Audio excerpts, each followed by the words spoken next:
David Muir, ABC's World News Tonight, America's most watched newscast. Now streaming same day with all the breaking news of the day on Disney Plus. Most watched, most trusted. Now on Disney Plus every night. Tonight, the breaking news right here. The chilling new images of the suspect in the alleged attempted assassination of the president with weapons, knives in his hotel room. The Washington Post tonight obtaining new images showing the suspect carrying a shotgun through metal detectors. And tonight, what the suspect allegedly wrote about checking into that hotel with multiple weapons on the eve of the event. Also tonight, former FBI Director James Comey surrendering to authorities, indicted now a second time. This time, Comey accused of threatening President Trump's life by posting this photo of seashells on a beach, showing the numbers 8647. What the president said today when he was asked if that image threatened his life. Tonight, the war in Iran, Secretary Pete Hegseth's combative hearing on Capitol Hill. The war now costing $25 billion and counting. Gas prices here in the U.S. hitting a new high tonight since this war began. The severe weather threat right now, another potentially dangerous night ahead after an EF3 tornado already. Winds up to 145 miles per hour. And tonight, the images, the frantic rescue of a mother stuck in raging floods. And tonight in the Northeast, New York City, Philadelphia, the system moving in. Lee Goldberg is here. Tonight, the major Supreme Court ruling limiting the landmark Voting Rights Act signed by President Lyndon B. Johnson in 1965. How this move could now reshape the midterms. Tonight, the alarming images, the stabbing attack now being called an act of terror. A suspect armed with a knife, police say he targeted Jewish people. In New York City, the powerful moment, King Charles and Queen Camilla at the 9/11 memorial. The drone danger, the United Airlines flight preparing to land when pilots see a drone near the plane. Concerned there could be a collision. Look at this tonight, the major airport now using robot baggage handlers. Tonight, singer Ed Sheeran revealing his very personal health battle. Also this evening, the major chocolate recall. And America Strong tonight, the prom proposal. The whole team was supposed to help him. What happened instead? You have to see this.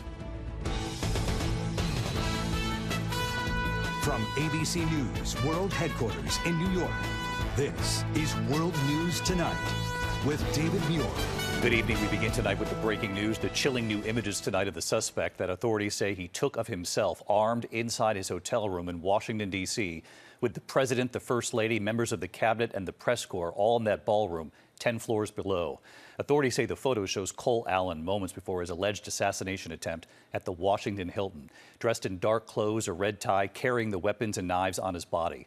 And tonight, authorities revealing new details about his sprint through that security checkpoint, they say on his way to that ballroom.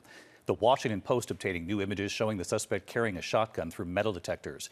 And tonight, what the suspect allegedly wrote about checking into that hotel with multiple weapons on the eve of that major event. ABC's Pierre Thomas leading us off. Tonight, these chilling images of the man the Justice Department is calling a would-be assassin. Just moments before authorities say he unleashed mayhem at the White House Correspondents' Dinner. 31-year-old teacher Cole Allen in a black shirt and red tie, admiring himself in the mirror of his hotel room. Zoom in and you can see knives and weapons on his body and in his bag.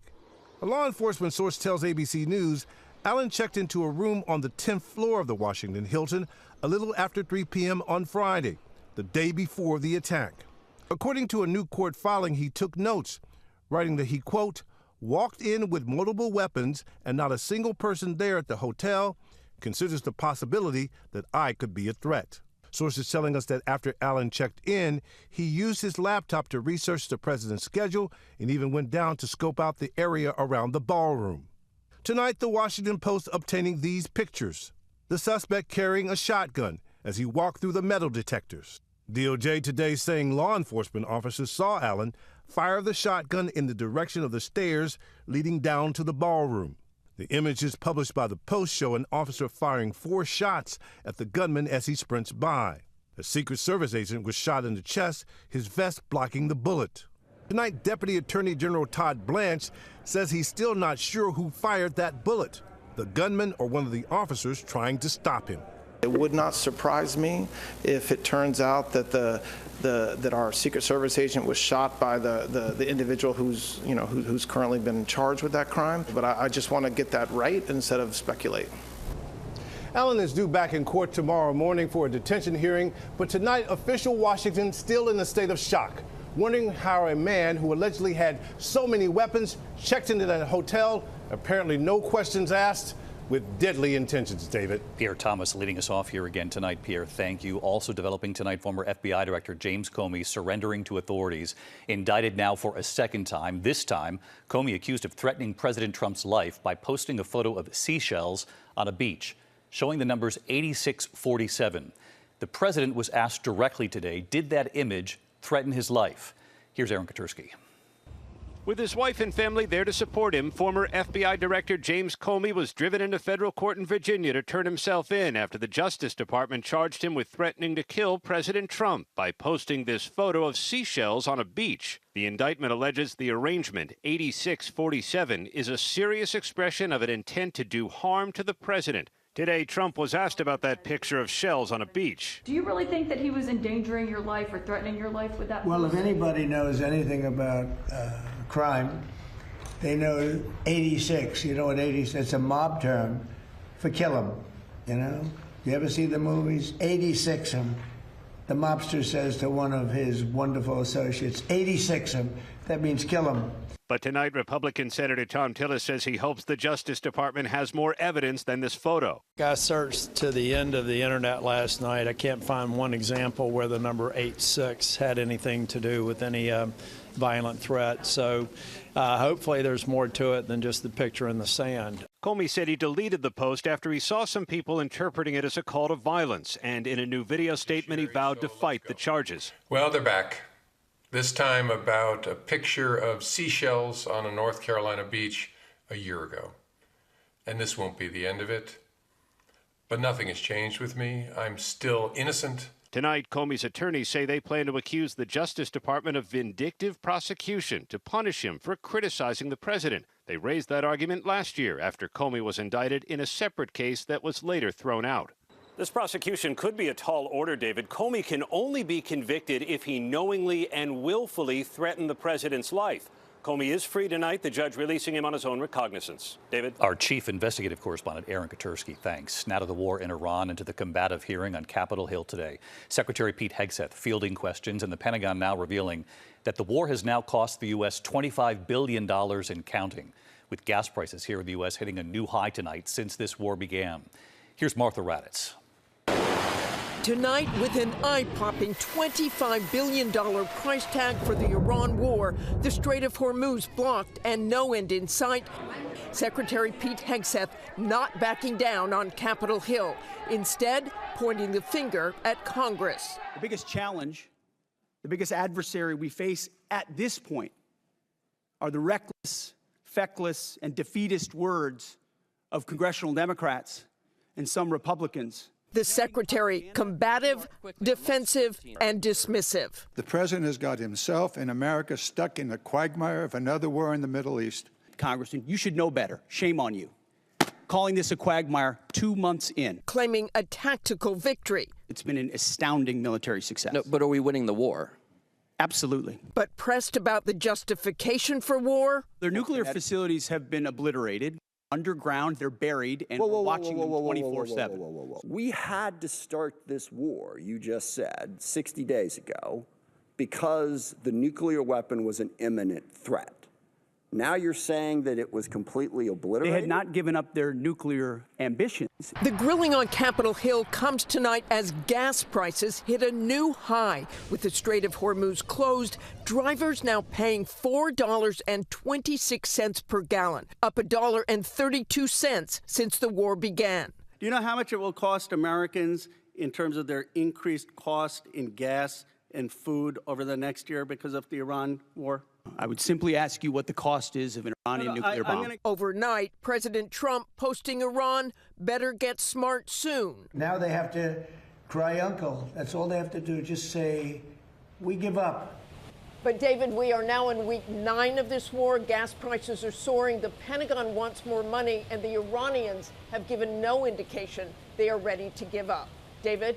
All right, Martha Raddatz on this war in Iran again tonight. Martha, thank you. Now to the severe weather threat right now as we're on the air. This is night 7, by the way, of these severe storms.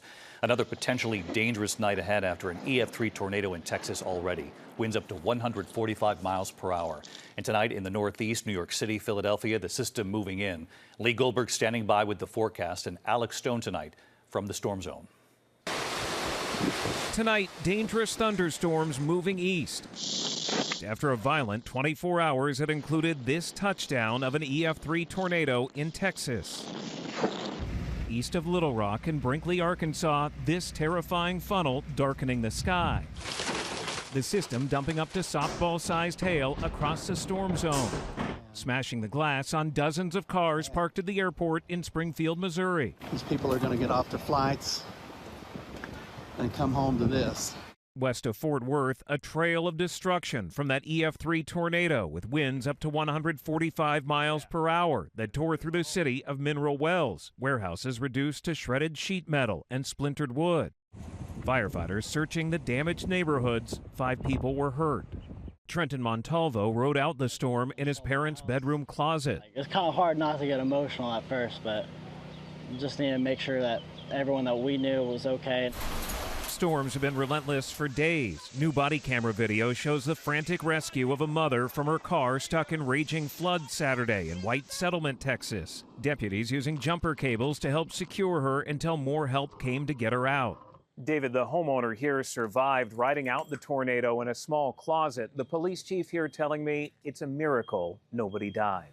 David. Yeah, and they just can't get a break. Alex Stone tonight for us. Alex, thank you. Let's get right to ABC senior meteorologist Lee Goldberg because we are watching this yet again tonight, Lee.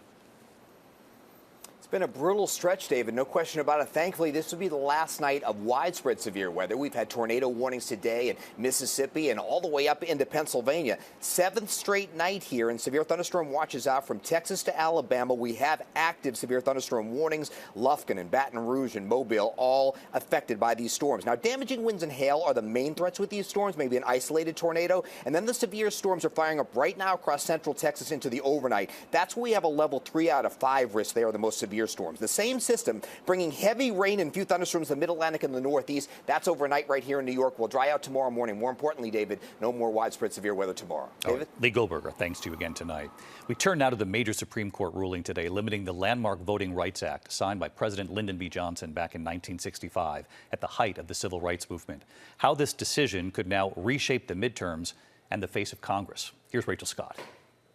Tonight, in a ruling that could reshape the future makeup of Congress, the Supreme Court limiting the use of race to determine how congressional districts are drawn, slicing away at the landmark Voting Rights Act, signed into law by President Lyndon B. Johnson in 1965 at the height of the civil rights movement.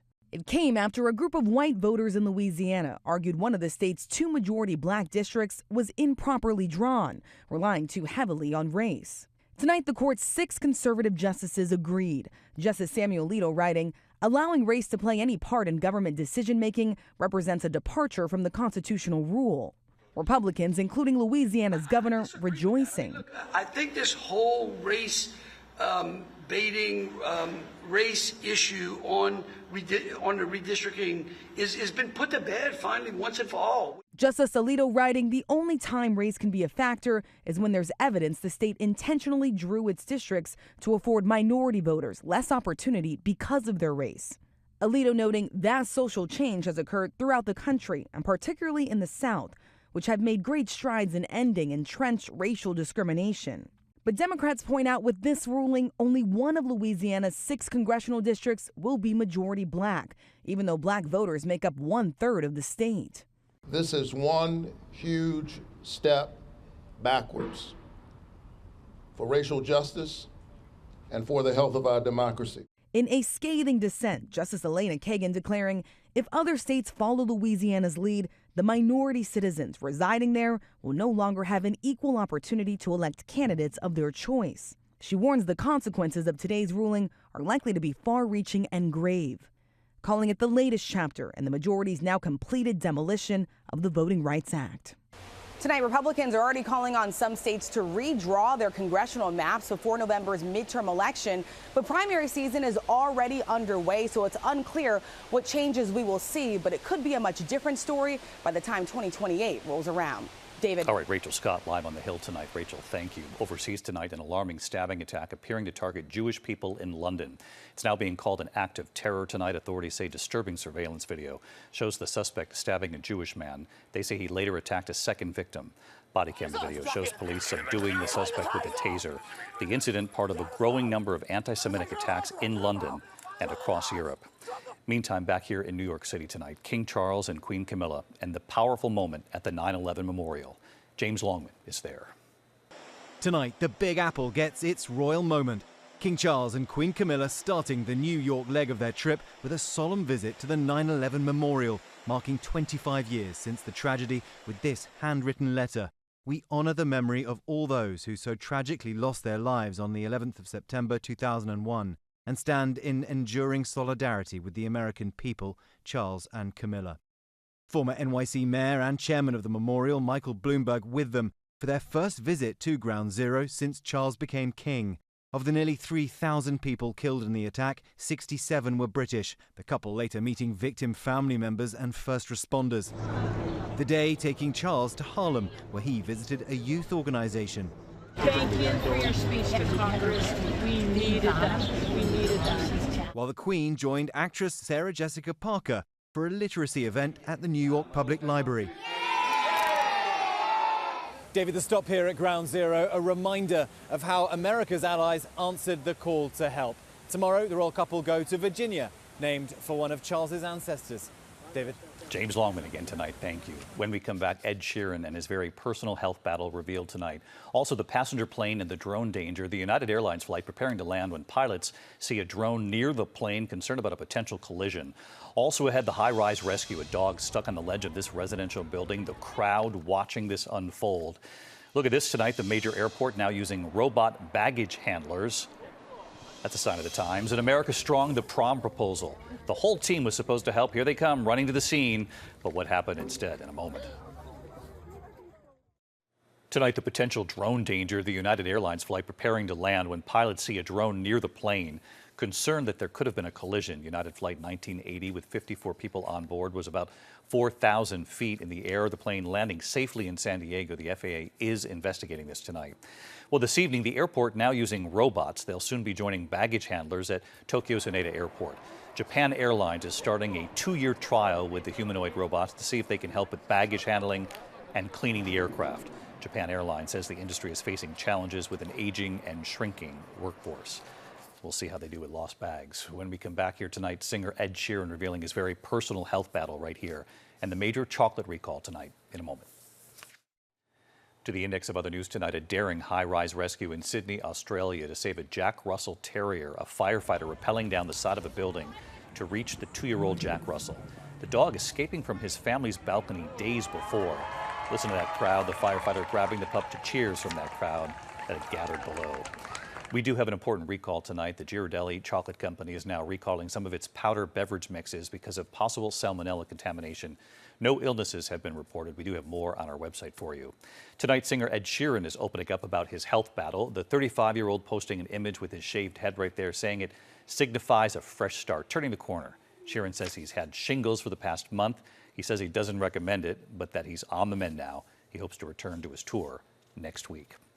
When we come back here tonight, America Strong, the prom proposal, the baseball player, the high-stakes question. The whole team was supposed to help, but what happened instead? Finally tonight here, the prom proposal. The whole team was supposed to help. It didn't go quite as planned.